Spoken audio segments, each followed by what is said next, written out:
நண்பர்களே, நீங்கள் உங்கள் குடும்பத்தில் நீங்கள், உங்கள் மனைவி, உங்கள் பிள்ளைங்க, உங்கள் அப்பா, அம்மா 6 பேர் இருக்கீங்க.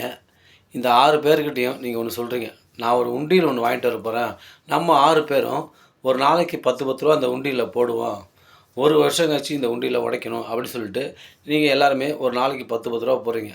இந்த மாதிரி போட்டுக்கிட்டே வரும்போது ஒரு வருஷம் கழிச்சு அந்த உண்டியலை உடைச்சி பார்க்குறீங்க. உடைச்சி பார்த்தா உங்களுக்கு ஒரு அதிர்ச்சியாக இருக்கும். ஏன்னா 21,600 அதில் சேர்ந்துருக்கும் ஒரு வருஷத்தில். உங்களுக்கு அந்த ஒரு முழுசாக ஒரு அமௌண்ட்டை பார்த்தோன்னே உங்களுக்கே ஒரு சந்தோஷமாக இருக்கும், ஆனந்தமாக இருக்கும். பரவாயில்லையே, ஒரு முழுசாக ஒரு அமௌண்ட்டு கிடச்சிருக்கு, சரி நம்ம இந்த உண்டியலை தொடரலாம் அப்படின்னு சொல்லிட்டு நீங்கள் அந்த உண்டியலை தொடர்ந்து மெயின்டைன் பண்ணிட்டு வருவீங்க.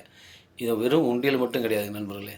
ஒரு நாளைக்கு ஒரு குடும்பத்தில் ஒரு ஆம்பளை, ஒரு தெருவில் ஒரு 100 குடும்பம் இருக்கும், ஒரு ஊருக்கு 3000 குடும்பம் இருக்கும். அப்புறம் நகராட்சி, பேரூராட்சி, ஊராட்சி, நகரம், மாவட்டம், இந்த மாதிரி தமிழ்நாட்டில் 8,500 கோடி பேர் வாழ்கிறோன்னா அதில் 5,500 கோடி பேர் குடிக்கிறாங்க. டாஸ்மாக் போய்ட்டு குடிக்கிறாங்க.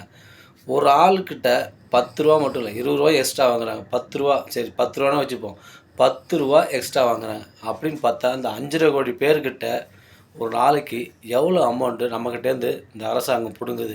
அது பில்லுலேயும் போகல, எங்கேயுமே போகல. அந்த 10 ரூபா எங்கெங்கே போகுது பார்த்தீங்களா? அன்னியன் படத்தில் வர மாரி 4 நாள் காசு தானே அப்படின்னு சொல்லிட்டு நம்ம விட்டுட்டு வந்தால் அந்த 4 நாள் 4 நாள் 4 நாள் கூட்டி பார்த்தா ஒரு நாளைக்கு எவ்வளோ வருதுன்னு பாருங்கள். அட போங்க, இதெல்லாம் எதுக்கு நம்ம சொல்லிக்கிட்டு.